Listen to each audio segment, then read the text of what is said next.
दोस्तों आज का हमारा टॉपिक है उदारवाद। तो सबसे पहले बात करते हैं कि आखिर उदारवाद है क्या। दोस्तों अलग अलग तरीके से अलग अलग प्रोफेसर्स ने उदारवाद को समझाने की कोशिश की है और उन्हीं कोशिशों को आज हम यहाँ पर समझेंगे।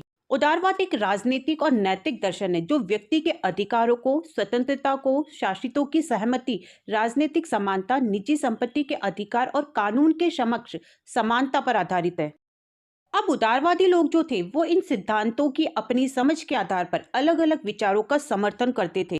मतलब ये कि जो उदारवाद विचारधारा है वो राजनीतिक और नैतिक दर्शन है जो स्वतंत्रता पर शासित की सहमति पे जोर देता है। यहाँ शासित का मतलब है जिस पर शासन किया जा रहा हो, जो शासन के अधीन हो। मतलब ये कि अगर कोई जनता पर शासन कर रहा है तो जनता की सहमति होनी चाहिए कि वो उन पर शासन करे, क्योंकि शासन करने वाले और जनता में प्रमुख कौन है? जनता। ये कानून के समक्ष समानता पर आधारित है, मतलब कानून सबके लिए समान होना चाहिए। जनरली उदारवाद ये भी कहता है कि सीमित सरकार होनी चाहिए, मतलब सरकार की शक्तियों पर भी प्रतिबंध होना चाहिए। उदारवाद व्यक्तिगत अधिकारों पर भी बल देता है। इसी के साथ साथ उदारवाद एक ऐसी विचारधारा है जिसके अंदर इंसान को विवेकशील प्राणी माना जाता है, जो सामाजिक संस्थाओं को मनुष्य की सोच समझ और उन सबके द्वारा किए गए प्रयास का परिणाम समझा जाता है। मतलब उदारवाद एक ऐसे समाज को बनाने पर जोर देता है जिसमें इंसान को अपने हितों और महत्वाकांक्षाओं को पूरा करने का मौका मिल सके और व्यक्तिगत स्वतंत्रता पर बल दे सके। तो अब आपके समझ में आ गया होगा कि उदारवाद एक ऐसी विचारधारा है जो ये मानता है कि व्यक्ति में सोचने समझने की शक्ति है, इसीलिए व्यक्ति पर किसी भी प्रकार का प्रतिबंध या रोक टोक नहीं होनी चाहिए। तो यहाँ अब हम ये कह सकते हैं कि ये जो उदारवाद है ये जनरली व्यक्ति की स्वतंत्रता पर जोर देता है, यानी व्यक्ति की स्वतंत्रता उदारवाद का मेन आधार है। अब यहाँ पर हम एक बार सबसे पहले ये देख लेते हैं कि उदारवाद को लेकर अलग अलग विद्वानों की क्या क्या धारणाएं थी। सबसे पहले सर्टोरी के अनुसार उदारवाद व्यक्तिगत स्वतंत्रता, न्यायिक सुरक्षा, संवैधानिक राज्य का सिद्धांत और व्यवहार है। तो इधर विद्वान लास्की का मानना था कि इसमें कोई संदेह नहीं है कि उदारवाद का सीधा संबंध स्वतंत्रता से है। इधर एनसाइक्लोपीडिया ब्रिटेनिका के अनुसार भी उदारवाद के सारे विचार का सार स्वतंत्रता का सिद्धांत है। इसके अतिरिक्त स्वतंत्रता का विचार इसका मूल है। डेविड और गुड के शब्दों के व्यापक अर्थ में भी उदारवाद प्रजातंत्र का समानार्थी है। तो यहाँ पर इन सब की विचारधाराओं से, इन सब के शाब्दिक अर्थों से ये स्पष्ट होता है कि उदारवाद का मुख्य अर्थ है स्वतंत्र व्यक्ति। अब जब धीरे धीरे लोगों में उदारवाद की विचारधाराएं पनपने लगी तब लोगों ने ये कहा कि तर्क वितर्क का अधिकार होना चाहिए। और जब लोगों ने तर्क वितर्क करना शुरू किया, परंपरागत मान्यताओं पर प्रश्न करना शुरू किया, तब इसी बीच कई ऐसे नए विचारक सामने आए जिनमें जॉन लॉक मेन थे। उदारवाद की उत्पत्ति को 17वीं शताब्दी के प्रारंभ से ही देखा जा सकता है और इसीलिए जॉन लॉक को उदारवाद का जनक माना जाता है, क्योंकि जॉन लॉक 17वीं शताब्दी के पहले ऐसे विचारक थे जिन्होंने जीवन, स्वतंत्रता और संपत्ति के अधिकार को प्राकृतिक अधिकार यानी नेचुरल राइट्स मानते हुए ये कहा था कि सरकार की स्थापना इन्हीं अधिकारों की रक्षा के लिए एक विश्वास के रूप में की जाती है। मतलब जॉन लॉक ने एक ऐसी विचारधारा सामने रखी जिसमें सिर्फ ये बताना चाहा कि सरकार की स्थापना सिर्फ इसलिए की जाती है ताकि वो प्राकृतिक अधिकार यानी नेचुरल राइट्स की रक्षा कर सके। इसलिए सरकार का ये कर्तव्य है, उसकी पूरी रिस्पॉन्सिबिलिटी है कि वो अधिकारों की रक्षा करे। और अगर सरकार अपने दायित्व, अपने कर्तव्यों को पूरा करने में असफल रहती है तो जनता को अपने सरकार के खिलाफ विरोध करना चाहिए। जॉन लॉक 17वीं शताब्दी के यानी 17वीं सेंचुरी के इंग्लैंड के विचारक थे और इन्हीं के विचारों के जरिए उदारवाद को बहुत ज्यादा बढ़ावा मिला। 1688 के गौरव में क्रांति को उदारवाद की विजय के रूप में जाना जाता है। अब उदारवाद को हम दो भागों में बांटते हैं, पहला है नकारात्मक उदारवाद और दूसरा है सकारात्मक उदारवाद। अब हम देखते हैं कि नकारात्मक और सकारात्मक उदारवाद क्या है। तो पहले हम नकारात्मक उदारवाद को समझेंगे। तो यहाँ पर सबसे पहले तो मैं आपको नकारात्मक उदारवाद के दूसरे नाम भी बता देती हूँ, ताकि एग्जाम में आपको किसी भी तरह से कोई भी कंफ्यूजन ना हो। आप ये ना सोचे कि हमने तो सिर्फ नकारात्मक उदारवाद ही पढ़ा था, ये कौन सा उदारवाद आ गया। नकारात्मक उदारवाद को परंपरागत उदारवाद, शास्त्रीय उदारवाद, हस्तक्षेप उदारवाद, चिरसम्मत उदारवाद, उदात्त उदारवाद और व्यक्तिवादी उदारवाद के नाम से भी जाना जाता है। इसके साथ साथ ही नकारात्मक उदारवाद को मुक्त बाजार उदारवाद के नाम से भी जाना जाता है। अब अगर इनमें से कोई भी नाम आपके सामने आता है तो आपको नकारात्मक उदारवाद के बारे में ही बताना है। शुरुआती उदारवाद का जो नकारात्मक रूप हमें दिखाई देता है वो था इंग्लैंड में। नकारात्मक उदारवाद के जो मेन समर्थक थे वो है John Locke, Adam Smith, Herbert Spencer, James Mill, Bentham, Thomas Paine और जेफरसन, इन लोगों ने इस उदारवादी परंपरा को आगे बढ़ाया। 17वीं शताब्दी के अंदर इंग्लैंड में हमें पुनर्जागरण और प्रबोधन की घटना देखने को मिलती है। इसने 17वीं शताब्दी के यूरोप में एक नई चिंतन प्रणाली को जन्म दिया और इसीलिए यूरोप के समाज के रहन सहन में बदलाव हुए। लेकिन मुख्य रूप से ये बदलाव हमें इंग्लैंड में देखने को मिले और फिर धीरे धीरे पूरे यूरोप में फैल गए। एडम स्मिथ, जेरेमी बेंथम और अल्बर्ट स्पेंसर को पारंपरिक उदारवाद का प्रमुख समर्थक माना जाता है।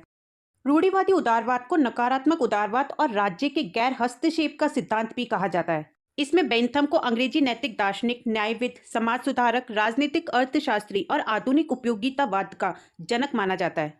तो अब देखते हैं कि आखिर क्या क्या बदलाव देखने को मिले हमें इस नकारात्मक उदारवाद में। तो यहाँ पर सबसे पहला बदलाव हमें स्वतंत्र चिंतन देखने को मिला। स्वतंत्र चिंतन का मतलब अलग अलग तरीके के मुद्दों पर अपना एक स्वतंत्र रूप में सोच समझ को यानी अपने विचार को बढ़ाना। अब जब स्वतंत्र विचारों को बल मिलने लगा तब लोग और ज्यादा सोचने समझने लगे। और दोस्तों, इतना तो आपको भी पता है कि जब व्यक्ति सोचता है तब धीरे धीरे व्यक्ति के जरिए नए आविष्कार होते हैं। तब इसी का दूसरा रूप हमें देखने को मिलता है वैज्ञानिक आविष्कार। ये जो वैज्ञानिकता और वैज्ञानिक आविष्कार थे, ये न सिर्फ बड़े महत्वपूर्ण साबित हुए बल्कि इसने यूरोप के समाज और औद्योगिक प्रणाली में भी बदलाव किए। तो अब आपके समझ में आ गया होगा कि नकारात्मक उदारवाद व्यक्ति के अधिकारों की संवैधानिक सुरक्षा की मांग करता है। इसके साथ साथ ही आर्थिक क्षेत्र में राज्य के न्यूनतम हस्तक्षेप या अहस्तक्षेप की नीति का समर्थन भी करता है। नकारात्मक उदारवाद पूंजीवाद को बढ़ावा भी देता है। नकारात्मक उदारवाद ये मानता है कि व्यक्ति एक विवेकशील प्राणी है। ये लेसे फेयर के सिद्धांत को मानता है। ये अहस्तक्षेप के सिद्धांत में यकीन करता है। ये राज्य को आवश्यक बुराई मानता है और राज्य के सीमित कार्यों का समर्थन करता है। अब जब वैज्ञानिक आविष्कार होने लगे तो इन आविष्कारों ने औद्योगिक प्रणाली को आसान बनाया, जिससे क्या हुआ, अलग अलग उद्योगों का निर्माण हुआ। और इधर वैज्ञानिकता ने स्वतंत्र सोच को बढ़ावा देना शुरू किया।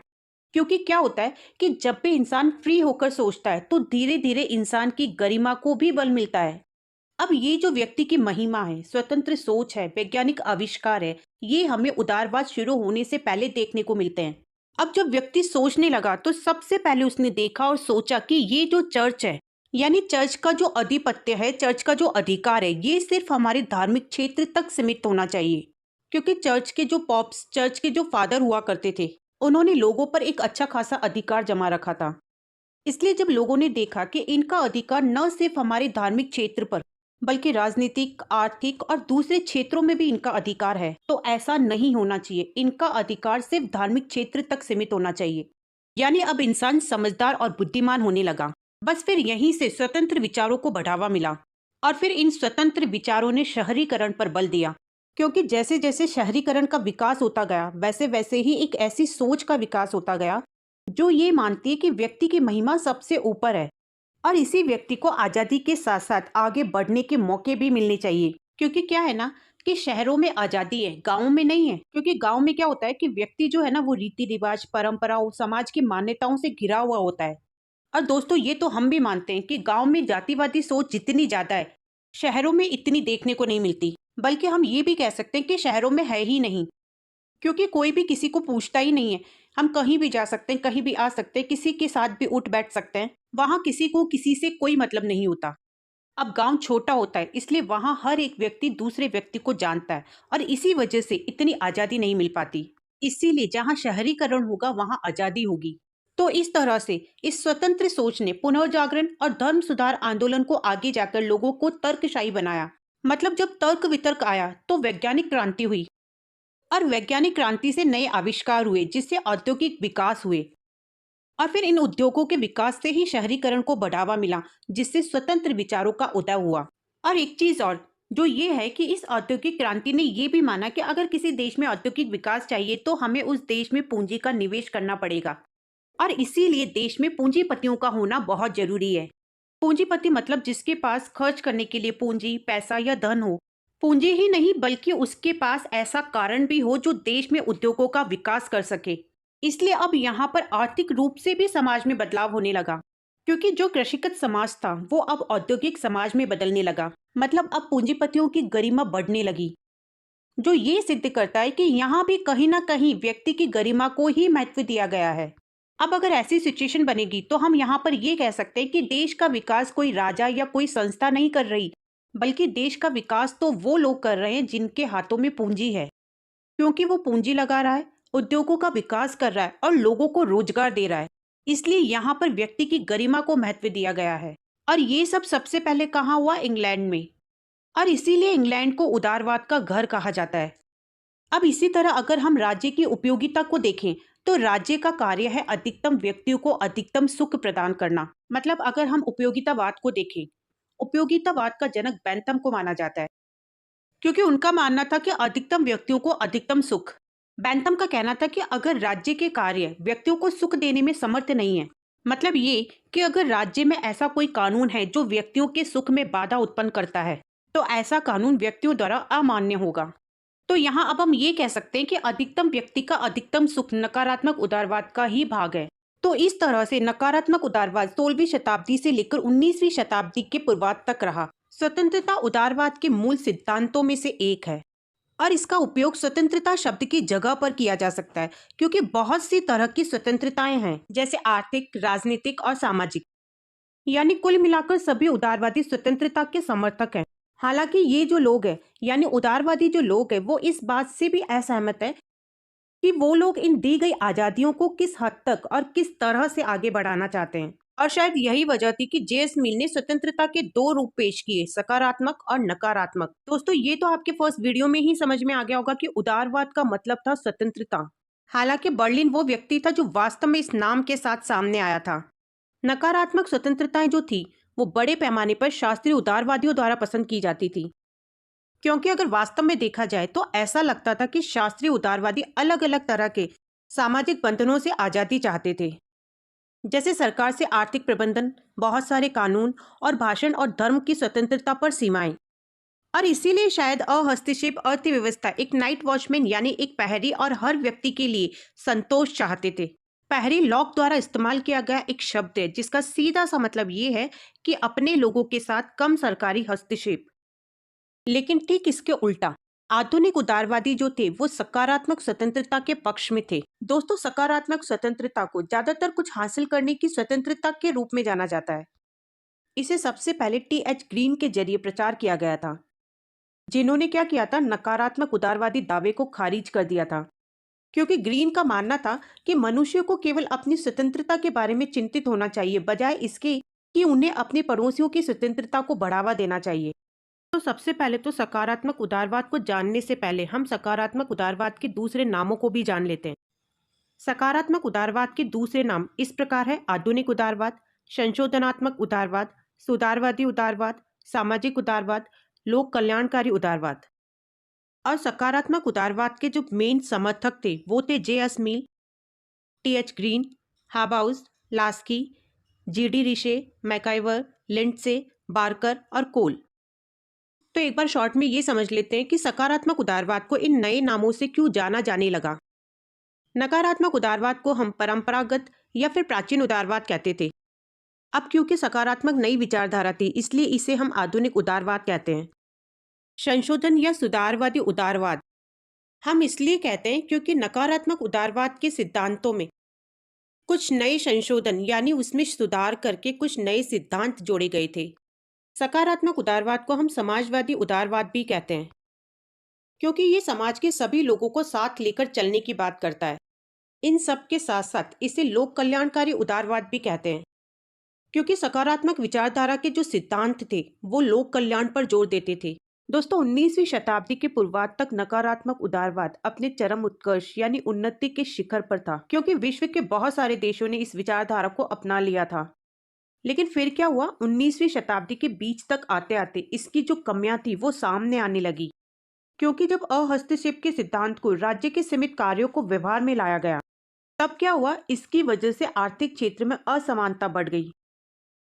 क्योंकि आपको भी पता है कि नकारात्मक उदारवाद यही तो मानता था कि इंसान के जीवन में राज्य का किसी भी प्रकार का कोई हस्तक्षेप नहीं होना चाहिए। नकारात्मक उदारवाद ये कहता था कि राज्य के पास केवल सीमित कार्य होने चाहिए, मतलब बस इतना कि राज्य सिर्फ सुरक्षा बनाए रखे। क्योंकि उदारवादियों का ये मानना था कि सरकार को बस बाहरी आक्रमण से देश की रक्षा करनी चाहिए, मतलब बस देशों में सुरक्षा और शांति बनाए रखे, इसके अलावा उन्हें कुछ नहीं करना। लेकिन ऐसा करने से क्या हुआ? मतलब जब सरकार का किसी भी प्रकार का कोई भी हस्तक्षेप नहीं रहा, तब क्या हुआ? आर्थिक असमानता फैल गई। यानी गरीब और अमीर के बीच जमीन आसमां का अंतर हो गया। तो अब ये देखते हैं कि आखिर नकारात्मक विचारधारा सकारात्मक विचारधारा में कैसे बदला। तो अब देखो बदलाव कैसे आई।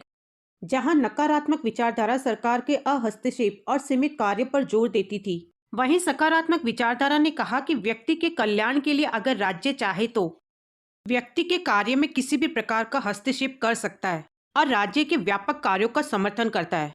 मतलब ये कि अब तक जहां नकारात्मक विचारधारा राज्य के हस्तक्षेप को बुरा मानती थी, सरकार के सीमित कार्यों पर जोर देती थी, वहीं अब व्यक्ति के अच्छे के लिए हस्तक्षेप भी कर सकती है और सरकार के सीमित नहीं बल्कि व्यापक कार्य पर जोर देती है। मतलब जनता की भलाई के लिए जितना हो सके सरकार को कार्य करने चाहिए। और इसी विचारधारा से आगे जाकर लोक कल्याणकारी राज्य की स्थापना हुई। तो अब आपके समझ में आ गया होगा कि ये जो नकारात्मक उदारवाद था, वो क्या मानता था कि राज्य जो है वो सिर्फ एक पहरी यानी नाइट वॉचमैन का रोल करे और लोगों को स्वतंत्र यानी आजादी से रहने दे, क्योंकि नकारात्मक विचारधारा के लिए स्वतंत्रता ज्यादा जरूरी थी, न कि समानता। और आर्थिक रूप से यह अहस्तक्षेप के समर्थन में था। और सामाजिक रूप से नकारात्मक विचारधारा व्यक्तियों का समूह है, क्योंकि एक व्यक्ति से मिलकर समूह बनता है। इसका परिणाम ये हुआ कि पूंजीवाद को बढ़ावा मिला, जिसका नकारात्मक परिणाम ये हुआ कि मजदूरों का शोषण बढ़ा, जिसकी वजह से पूंजीपति और पूंजीपति हो गए और गरीब हो गए, या फिर यूं कहो कि ज्यादातर लोग गरीब ही रह गए। इसीलिए यहाँ हम कह सकते हैं कि समाज अब दो हिस्सों में बट गया, पहला पूंजीपति और दूसरा जन सामान्य वर्ग। तो अब ये जो पूंजीपति लोग थे ये तो क्या थे, बहुत थोड़े थे, लेकिन जन सामान्य व्यक्तियों की संख्या बहुत ज्यादा हो गई थी। और इस वजह से पूंजीवाद के खिलाफ जनता ने विरोध किया, जिससे मार्क्सवाद का जन्म हुआ। मार्क्सवाद जो विचारधारा थी ना, ये पूंजीवाद के विरोध में उत्पन्न हुई थी। अब मार्क्सवाद विचारधारा ने क्या किया, पूंजीवाद की बुराइयों को जनता तक पहुंचाने का काम किया। और इस वजह से नकारात्मक उदारवाद से लोगों ने दूरी बनाना शुरू कर दिया। अब ये सब देखकर कार्ल मार्क्स मजदूरों को, निर्धन लोगों को और ज्यादा भड़काने का काम करने लगे। मार्क्स ने निर्धन लोगों से, मजदूरों से कहा कि तुम सब मिलकर एक हो जाओ, क्योंकि तुम्हारे पास खोने को कुछ नहीं है लेकिन पाने को पूरी दुनिया है। यानी इस नकारात्मक उदारवाद ने लोगों के लिए आर्थिक परेशानियां पैदा कर दी थी और इस वजह से जो आर्थिक गतिविधियां थी वो पूंजीपतियों के हाथ में चली गई थी। अब इधर मजदूरों को मतदान करने का अधिकार मिल गया था। अब आप खुद सोचो, जब राज्य हस्तक्षेप नहीं करेगा तो क्या मजदूर लोग राज्य के पक्ष में मतदान करेंगे क्या? अब मार्क्सवाद की विचारधारा बढ़ रही थी, मजदूरों की चेतना बढ़ रही थी, क्योंकि मजदूरों को मतदान का अधिकार जो मिल गया था। इसीलिए अब आप लोग बताओ कि संशोधन यानी बदलाव जरूरी हो गया था या नहीं? और इसीलिए फिर संशोधन यानी बदलाव हुए। और इसीलिए सकारात्मक उदारवाद को संशोधनात्मक उदारवाद भी कहा जाता है। जेएस मिल संशोधनात्मक उदारवाद के मुख्य समर्थक थे। और उस बदलाव में सबसे पहला बदलाव ये हुआ कि नकारात्मक सिद्धांत ने अपने सिद्धांत में लोकतंत्रात्मक सिद्धांत को जोड़ दिया और इसके साथ ही राष्ट्रवादी और समाजवादी सिद्धांत को लेकर आगे बढ़ने लगा। यानी अब नकारात्मक के इस नए रूप को हम सकारात्मक उदारवाद कह सकते हैं। इसीलिए मैकगवर्न ने कहा कि एक राजनीतिक सिद्धांत के रूप में उदारवाद दो पृथक तत्वों का मिश्रण है। तो अब आप लोग मुझे बताओ कि नकारात्मक उदारवाद सकारात्मक उदारवाद कैसे बना? तो मैं आपको बताती हूँ। जब व्यक्तिवाद में यानी नकारात्मक उदारवाद में लोकतंत्र को मिला दिया गया, तब बना सकारात्मक उदारवाद। तो अब आपके समझ में आ गया होगा ना कि सकारात्मक बराबर व्यक्तिवाद प्लस लोकतंत्र। तो देखो, जब व्यक्तिवाद उदारवाद में लोकतंत्र को मिलाया तब बना सकारात्मक उदारवाद, और जब सकारात्मक उदारवाद में समाजवाद को मिला दिया तब बन गया लोक कल्याणकारी राज्य। तो अब आगे देखते हैं कि जेएस मिल जो इस सकारात्मक उदारवाद यानी संशोधनात्मक उदारवाद के समर्थक थे, उनका मानना था कि उदारवाद की परंपरा में संशोधन यानी बदलाव होना बहुत जरूरी है। राज्य को कल्याणकारी भूमिका निभानी चाहिए, क्योंकि राज्य के बहुत सारे काम ऐसे हैं जिन्हें करना बहुत जरूरी है। जैसे राज्य हमें सुरक्षा देगा, राज्य हमारे कानून के शासन को स्थापित करेगा, और इसके साथ साथ ही राज्य को कुछ ऐसे अच्छे काम भी करने पड़ेंगे। मतलब राज्य के लिए वो काम करना जरूरी नहीं है, लेकिन राज्य से ये एक उम्मीद की जाती है कि राज्य वो काम करे। जैसे लोगों के लिए शिक्षा की व्यवस्था, स्वास्थ्य की व्यवस्था, पेंशन की व्यवस्था, क्योंकि इसी को तो कल्याणकारी राज्य कहा जाता है। तो यहाँ अब तक तो आपके समझ में आ गया होगा कि मार्क्सवाद की जो विचारधारा थी, जो चेतना थी, वो इंग्लैंड में इसलिए नहीं फैली क्योंकि वहाँ अमीर और गरीब के बीच की जो लड़ाई थी ना, वो बढ़ने से पहले ही संशोधनात्मक उदारवाद की प्रणाली लागू हो गई और राज्य ने थोड़ा-थोड़ा हस्तक्षेप करना शुरू कर दिया। और ये जो हस्तक्षेप था, उसमें उन्होंने कहा कि हम जरूरी काम तो करेंगे ही, लेकिन अब हम राज्य के लिए कल्याणकारी काम भी करेंगे। अब यहाँ जे.एस. मील के साथ-साथ संशोधनात्मक उदारवाद के प्रमुख विचारक थे ग्रीन और इनके साथ थे हॉबाउस और लास्की। इन विचारकों ने इसका आर्थिक आधार पेश किया। तब एक और अर्थशास्त्री विचारक जे.एम. कीन्स ने कहा, अगर बाजार में मांग के आधार पर सब कुछ छोड़ दिया जाए, तो बाजार की मांग और सप्लाई बाजार में मंदी ला देगी। क्योंकि 1929 में जो मंदी आई थी ना, उससे जे.एम. कीन्स बहुत ज्यादा प्रभावित हुए थे। अब सवाल ये आता है कि आखिर मंदी आई क्यों थी? क्योंकि आपने बाजार को मांग और सप्लाई के भरोसे छोड़ दिया था और सरकार ने हस्तक्षेप नहीं किया। अगर सरकार वहीं हस्तक्षेप कर देती, मतलब सप्लाई को गिरने से पहले ही रोक लेती, तो ये मंदी नहीं आती। तो अब आप ही बताओ कि इस सप्लाई को रोकने के लिए सरकार का हस्तक्षेप जरूरी है या नहीं? यानी सरकार के अहस्तक्षेप से हस्तक्षेप पर जाना चाहिए या नहीं? ये जो मंदी थी, ये 1929 से 1933 तक अमेरिका तक चली थी। तो नकारात्मक से सकारात्मक उदारवाद में जाने का एक मेन कारण ये मंदी भी थी। तो चलिए देख लेते हैं कि आखिर क्या-क्या कारण रहे थे नकारात्मक उदारवाद से सकारात्मक उदारवाद में जाने के। सबसे पहले 1929 की मंदी, मार्क्सवाद के विचार में धीमी गति, जिससे रूस में क्रांति हो चुकी थी और इंग्लैंड में होने वाली थी। इसके अलावा मजदूरों को मतदान का अधिकार मिल गया था। इसीलिए कीन्स जैसे अर्थशास्त्री का कहना था कि राज्य और बाजार के मध्य संबंधों को परिभाषित किया जाना जरूरी है।